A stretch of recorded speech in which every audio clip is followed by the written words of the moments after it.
راجہ شہباز خان ہنس پڑا۔ مجھے ذرا سا غصہ آ گیا تھا، لیکن راجہ شہباز خان کی ہنسی سے غصہ دور ہو گیا۔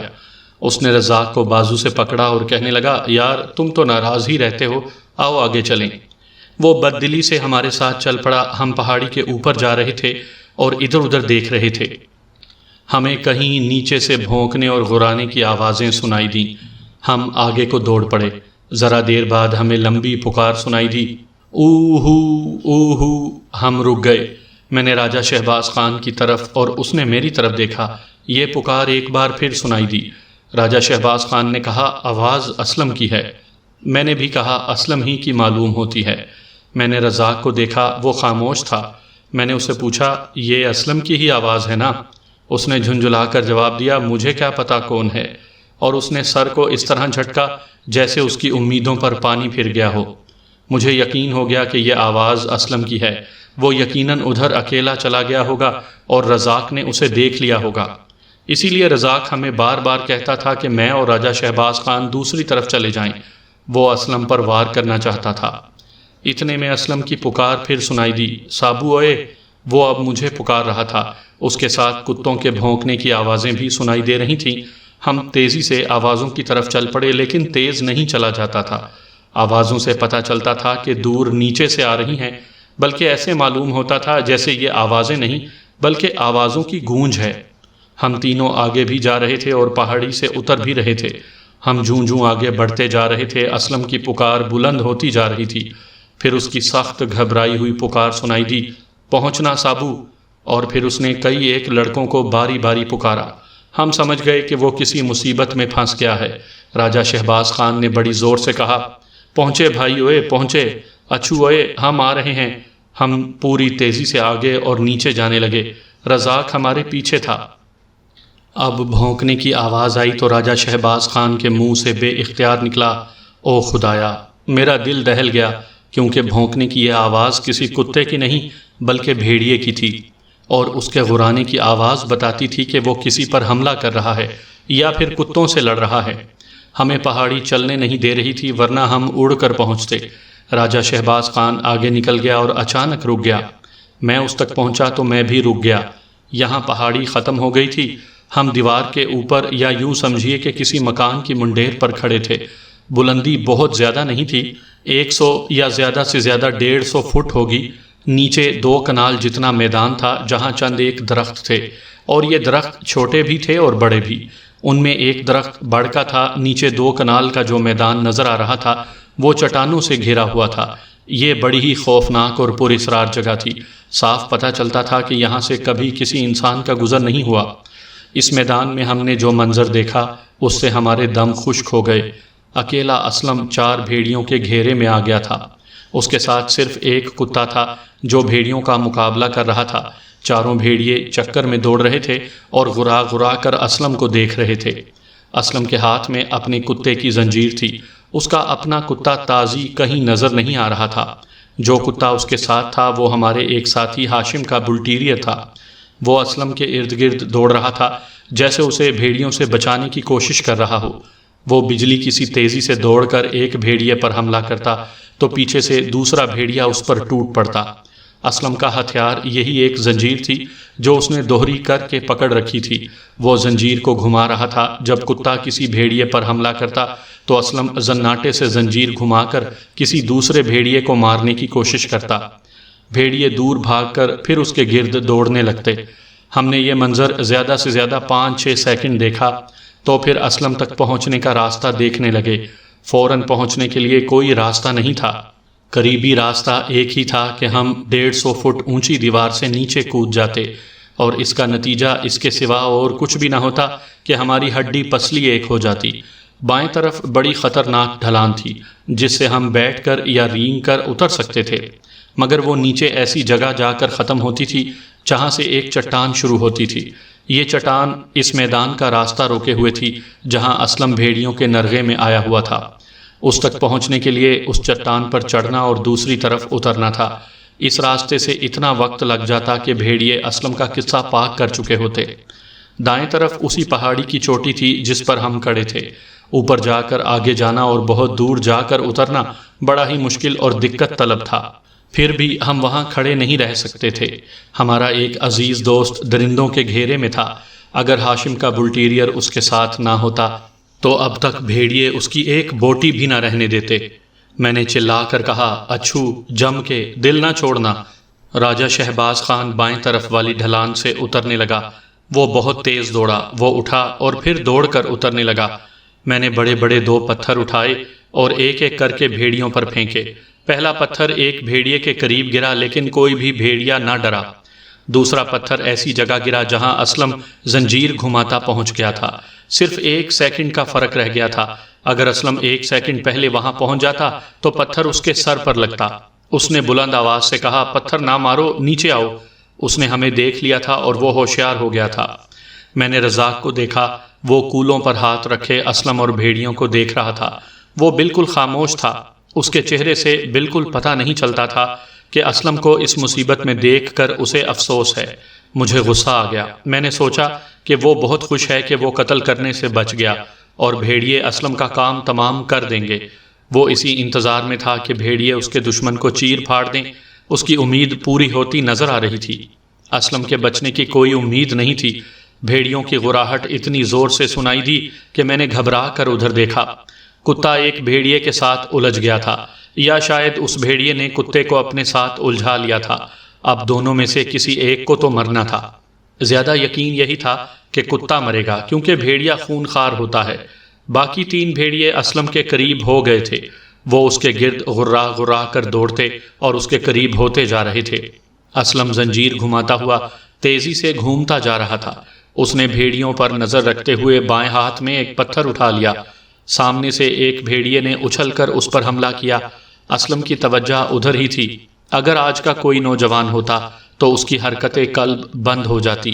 اسلم نے پیچھے ہٹ کر زنجیر گھمائی جو بھیڑیے کے منہ پر لگی۔ بھیڑیا بڑی زور سے چیخا اور ایک طرف جا پڑا۔ اگر وہ اکیلا ہوتا تو بھاگ جاتا، لیکن اپنے ساتھیوں کے ساتھ وہ بہت دلیر تھا۔ وہ لڑکا اور اٹھ کھڑا ہوا۔ پیچھے سے ایک بھیڑیے نے اسلم کی پنڈلی دانتوں میں دبا لی۔ اسلم نے زنجیر گھما کر اسے بھی ماری اور اس کے بائیں ہاتھ میں جو پتھر تھا وہ اس کے سر پر مارا۔ یہ بھیڑیا بھی الگ ہو گیا، لیکن دوسرے 2 بھیڑیے ایک دائیں اور ایک بائیں سے اس پر حملہ کرنے کے لیے پر تولنے لگے۔ جو چوتھا بھیڑیا کتے سے لڑ رہا تھا اس نے کتے کو بے بس کر دیا تھا۔ وہ آخر درندہ تھا۔ میں نے اس طرف نیچے دیکھا جدھر راجہ شہباز خان اتر گیا تھا۔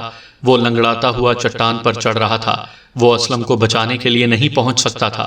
اتنا وقت نہیں تھا۔ میں اپنی پریشانی اور مجبوری کو بیان نہیں کر سکتا۔ ہم تو ایک دوسرے کے لیے جانیں قربان کرنے کو تیار رہتے تھے، مگر یہاں ایسی مجبوری کہ میں پہاڑی سے کود کر جان دے سکتا تھا جو اسلم کے کسی کام نہ آ سکتی۔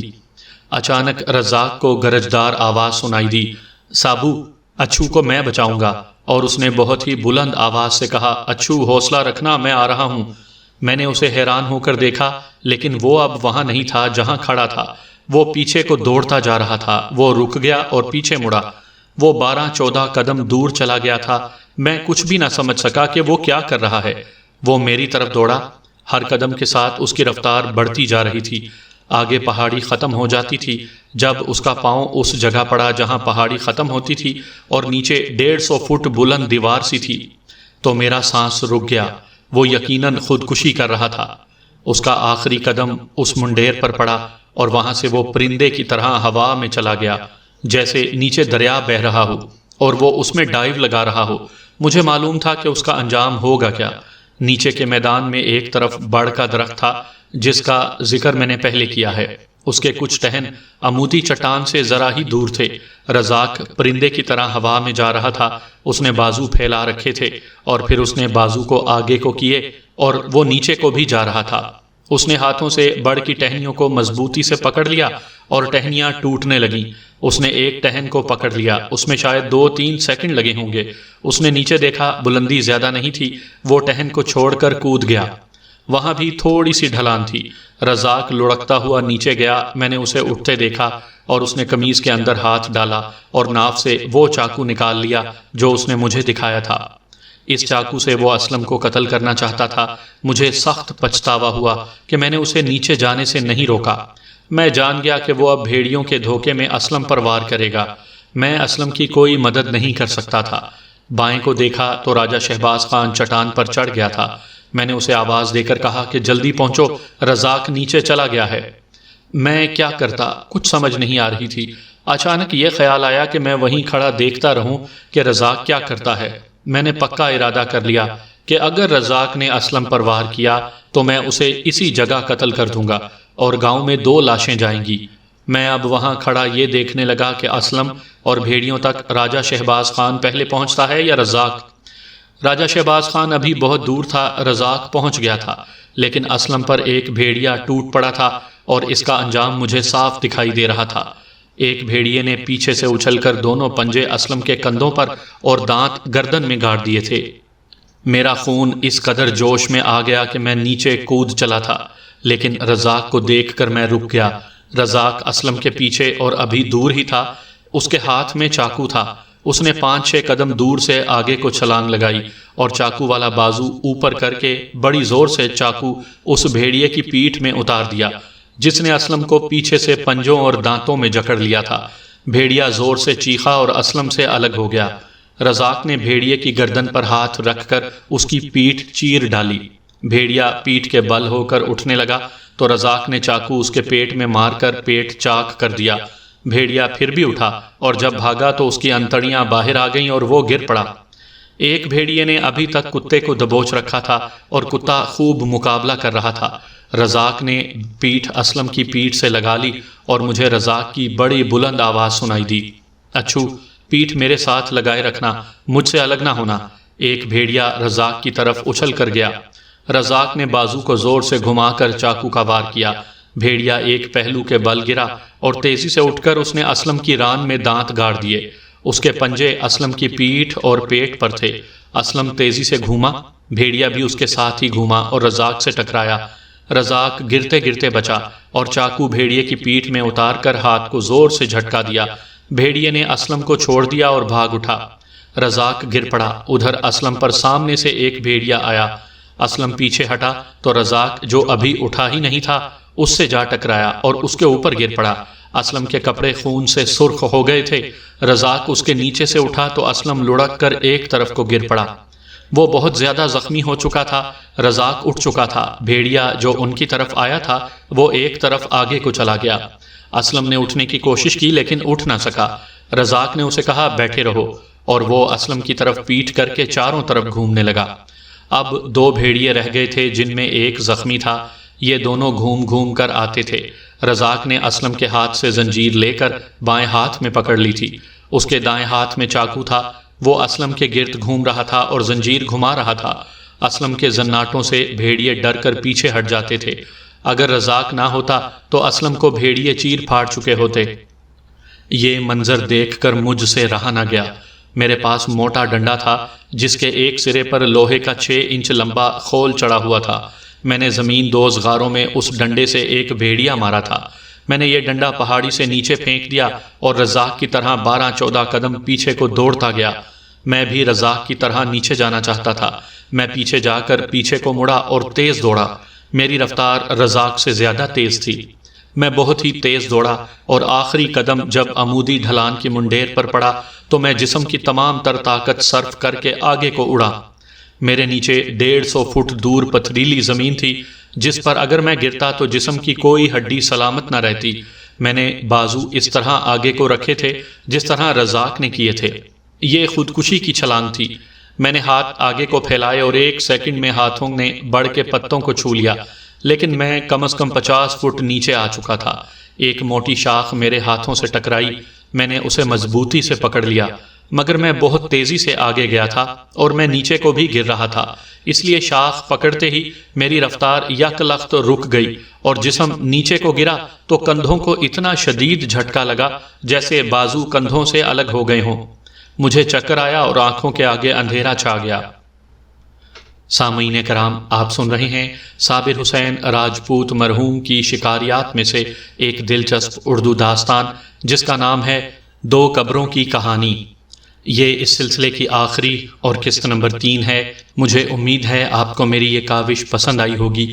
آپ نے اگر ابھی تک میرا چینل کہانی گھر سبسکرائب نہیں کیا تو ابھی میرے چینل کو سبسکرائب کر کے بیل نوٹیفیکیشن آن کر لیجئے تاکہ آنے والی ہر نئی کہانی کی اطلاع بروقت آپ تک پہنچ سکے۔ میں سنبھل نہ سکا۔ شاخ مضبوط تھی لیکن میرے ہاتھ جھٹکے سے ڈھیلے پڑ گئے اور شاخ ہاتھوں سے نکل گئی۔ میں گرنے لگا، ایک ٹہن سے ٹکرایا، اسے پکڑنے کی کوشش کی لیکن نہ پکڑ سکا۔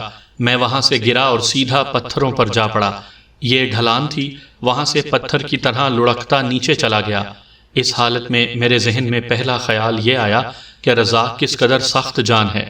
میں نے اسے جب پہاڑی سے بڑھ پر اور بڑھ سے زمین پر جاتے دیکھا تو میں اسے آسان سا کرتب سمجھا تھا۔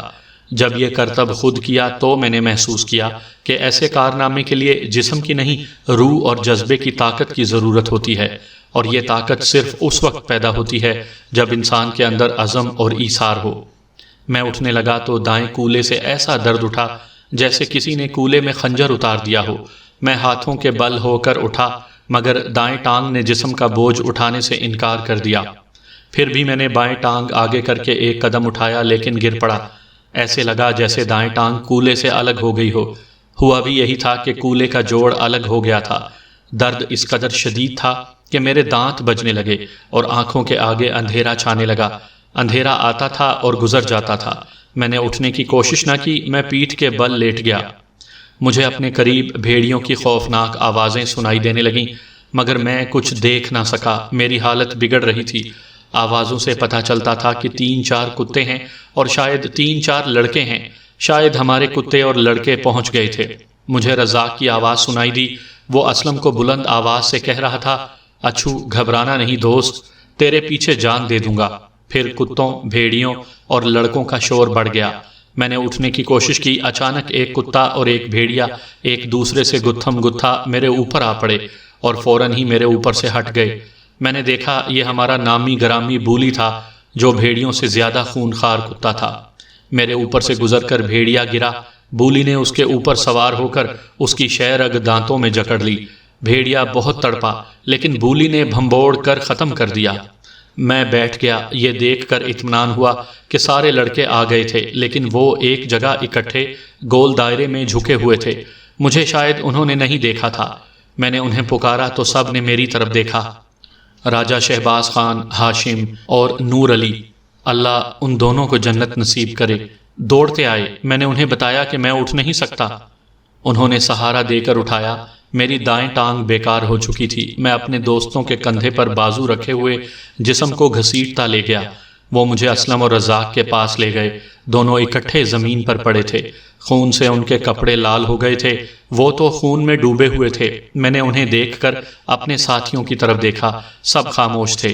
راجہ شہباز خان نے میرے کان میں کہا، اچھو زندہ نہیں۔ میرے دل سے جیسے تیر پار ہو گیا ہو۔ اسلم کی شہ رگ کٹ چکی تھی، پیٹ بھی پھٹ گیا تھا۔ رزاق کو دیکھا، اس کی آنکھیں ذرا ذرا کھلی تھیں، ان میں حرکت تھی، اس کی قمیض تار تار ہو گئی تھی، ایک زخم دل کے اوپر تھا، گوشت باہر آ گیا تھا، اس کا بھی پیٹ چاک ہو گیا تھا۔ میں بھیڑیوں اور اپنے 2 دوستوں کی جنگ کا آخری منظر نہیں دیکھ سکا تھا۔ راجہ شہباز خان نے دیکھا تھا۔ اس نے کچھ دن کے بعد مجھے سنایا کہ اسلم گر پڑا تھا اور رزاق اس کی حفاظت کر رہا تھا۔ بھیڑیے گھوم گھوم کر اور غرا غرا کر آتے تھے۔ اسلم آخر اٹھ کھڑا ہوا مگر گر پڑا۔ رزاق نے اسے کہا، اچھو مجھ سے الگ نہ ہونا، یہیں بیٹھے رہو، میں سنبھال لوں گا۔ مگر ایک بھیڑیے نے رزاق پر حملہ کر دیا اور دوسرے نے اسلم پر۔ اسلم کی شہ رگ بھیڑیے کی دانتوں میں آ گئی تھی۔ رزاق نے اس حال میں کہ اس کے اپنے جسم کے ساتھ ایک بھیڑیا چپکا ہوا تھا، اس بھیڑیے کے پہلو میں چاقو مارا جس نے اسلم کی شہ رگ پکڑ لی تھی۔ وہ الگ ہو کر بھاگا۔ چاقو رزاق کے ہاتھ سے چھوٹ گیا اور بھیڑیے کے پہلو میں ہی رہا۔ راجہ شہباز خان کے پاس بھی چاقو تھا۔ وہ چٹان سے اتر کر دوڑتا گیا اور اتنے میں دوسرے لڑکے اور کتے آ گئے۔ بولی نے اس بھیڑیے پر حملہ کیا جو رزاق کے ساتھ چپکا ہوا تھا۔ بولی اور بھیڑیا لڑتے لڑتے میرے اوپر آ گرے اور وہاں سے آگے چلے گئے۔ سارے میدان میں خون ہی خون تھا۔ بلٹیریئر بھی مارا جا چکا تھا۔ ہر پتھر پر خون کے چھینٹے تھے، ان میں اسلم اور رزاق کا خون تھا۔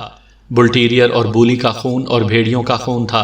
بولی بھی زخمی ہو گیا تھا، اس کے پہلو اور سر سے کھال اتر گئی تھی۔ بھیڑیے ادھر ادھر مرے پڑے تھے، بلٹیریئر الگ مرا پڑا تھا۔ اسلم بھی مر چکا تھا۔ رزاق اس کے قریب پڑا آخری سانسیں لے رہا تھا۔ لڑکے پانی کی تلاش میں بھاگنے دوڑنے لگے مگر پانی کا کہیں نام و نشان نہ تھا۔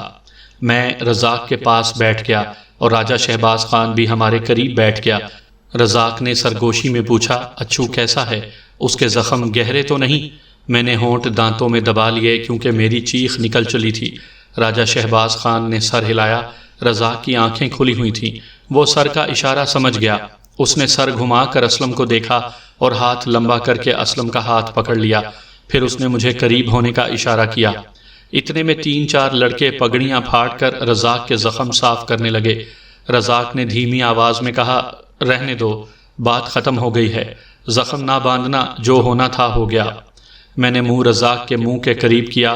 راجہ شہباز خان بھی آگے کو جھکا۔ رزاق مسکرانے لگا، اللہ اسے بہشت میں جگہ دے۔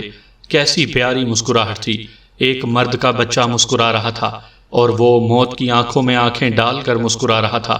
اس نے کہا، سابو، تم نے کہا تھا کہ گاؤں میں 1 نہیں 2 لاشیں جائیں گی، دیکھ لو 2 ہی لاشیں جا رہی ہیں۔ گاؤں والوں سے کہنا کہ یہ دشمنوں کی نہیں دوستوں کی لاشیں ہیں۔ انہیں بتا دینا کہ ہم دونوں نے ایک دوسرے کو قتل نہیں کیا، ایک دوسرے کو بچانے کے لیے جانیں دی ہیں۔ ہم دونوں کو ایک ہی قبر میں دفن کرنا، یہ میری وصیت ہے۔ میرے باپ سے کہنا کہ دشمنی ختم کر دو۔ پھر اس نے کچھ اور کہنے کی کوشش کی لیکن ہونٹ صرف کانپے، کوئی آواز نہ سنائی دی۔ اس کی آنکھیں پوری کی پوری کھل گئیں اور پھر آہستہ آہستہ بند ہو گئیں۔ ہونٹ آدھے کھلے رہے۔ میں نے، راجہ شہباز خان نے اور باقی لڑکوں نے اسے جھنجھوڑا اور ہلایا۔ باری باری آوازیں دی، پھر ہماری آوازیں ہچکیاں اور سسکیاں بن گئیں۔ مرتے وقت اسلم کا ہاتھ رزاق کے ہاتھ میں تھا۔ کتے بھوکے تھے، وہ بھیڑیوں کو نوچ نوچ کر کھا رہے تھے۔ لڑکوں نے اسلم اور رزاق کی لاشیں اٹھائیں۔ ایک نے مجھے اپنی پیٹھ پر سوار کر لیا۔ ہم ڈرنے والے تو نہیں تھے لیکن زندگی میں پہلی بار مجھے ڈر لگا۔ ارد گرد کی پہاڑیوں سے ڈر آنے لگا جیسے یہ جنوں اور بھوتوں کا دیس ہو۔ میں ایک غار میں 2 انسانی پنجر دیکھ آیا تھا اور اب ہم 2 لاشیں اٹھائے چلے جا رہے تھے۔ ہم ٹھوکریں کھاتے سڑک تک پہنچے۔ اللہ نے مدد کی کہ ایک بیل گاڑی سڑک پر جاتی مل گئی، وہ خالی تھی۔ گاڑی والے کو سارا ماجرا سنایا تو وہ ہمارے گاؤں چلنے پر آمادہ ہو گیا۔ لاشیں گاڑی میں رکھیں اور ہم سب گاڑی پر چڑھ گئے۔ کتے ساتھ ساتھ چلتے رہے اور ہم جب گاؤں میں داخل ہوئے تو میں وہ آپ کے تصور پر چھوڑتا ہوں کہ 2 نوجوان لڑکوں کی لاشیں دیکھ کر گاؤں میں کیا کوہرام برپا ہوا ہوگا۔ عورتوں نے ہمارا جو حشر کیا وہ ایک الگ کہانی ہے۔ مردوں نے کچھ نہ کہا۔ ہم نے اسلم اور رزاق کے والدین کو ان کی موت کا قصہ سنایا، پھر گاؤں کے تمام مردوں میں بیٹھ کر انہیں مکمل طور پر سنایا کہ کس طرح رزاق اسلم کو قتل کرنے کے لیے ہمارے ساتھ گیا تھا مگر وہ ایک دوسرے کو کس طرح بچاتے ہوئے مرے۔ ہم نے انہیں رزاق کی وصیت بھی بتائی۔ رزاق کے والد نے کہا، ایک ہی قبر میں دفن کرنا جائز نہیں، قبریں اکٹھی بنائیں گے۔ یہ کہہ کر رزاق کے والد نے اسلم کے والد کو گلے لگا لیا اور دونوں ایک دوسرے کے سینے سے لگے دھاڑیں مار مار کر بہت دیر تک روتے رہے۔ دونوں جنازے اکٹھے اٹھے، اکٹھے جنازے پڑھے گئے، قبریں ساتھ ساتھ کھودی گئیں۔ دونوں کو دفن کر کے وہیں راضی نامہ کیا گیا اور اپنے اپنے بیٹوں کی قبروں پر ہاتھ رکھ کر دونوں باپوں نے دشمنی ختم کرنے کی قسمیں کھائیں۔ جہاں تک میں جانتا ہوں ہمارے علاقے میں یہ واحد مثال ہے جہاں 2 خاندانوں نے ہمیشہ کے لیے دشمنی ختم کر دی ہو۔ آج ان 2 قبروں کی کہانی سنانے کے لیے میں اور راجہ شہباز خان زندہ ہیں۔ ہم کبھی کبھی ان قبروں پر جاتے ہیں، فاتحہ پڑھتے ہیں اور چادروں سے قبروں سے گرد جھاڑتے ہیں، انہی چادروں سے اپنے آنسو پونچھتے ہیں اور پھر ہر ایک دوست کی قبر پر فاتحہ پڑھتے اور گرد جھاڑتے قبرستان سے نکل آتے ہیں۔